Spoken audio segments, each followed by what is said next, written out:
अस्सलाम फ्रेंड्स, कैसे हैं आप सब। आई होप आप सब खैरियत से होंगे। आप लोग देख सकते हैं ये बहुत ही अफसोसनाक वाक़या है। इमरान खान के कंटेनर के नीचे आकर एक सहाफ़ी जाँ बहक हो गई हैं और इमरान खान भी बहुत परेशान नज़र आ रहे हैं, आप लोग देख सकते हैं।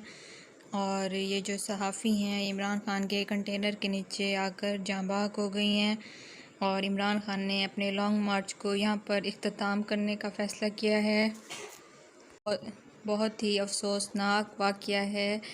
इमरान खान के कंटेनर के नीचे एक खातून सहाफ़ी जाँ बहक हो गई, जो कि वीडियो कवरेज के लिए कंटेनर के साथ गईं और उन्हें पता नहीं चली।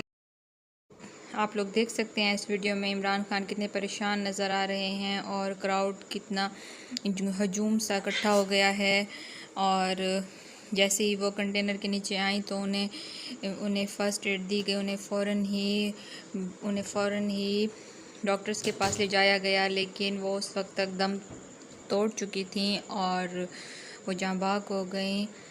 इन्ना लिल्लाहि व इन्ना इलैहि राजिऊन। और इमरान खान के लिए बहुत ही अफसोसनाक मरला है। और आप लोग देख सकते हैं कि किस तरह से लोग इकट्ठे हो रहे हैं। इस वीडियो में आप देख सकते हैं कि सहाफ़ी जो हैं जाँ बहक हो गई हैं कंटेनर के नीचे आके।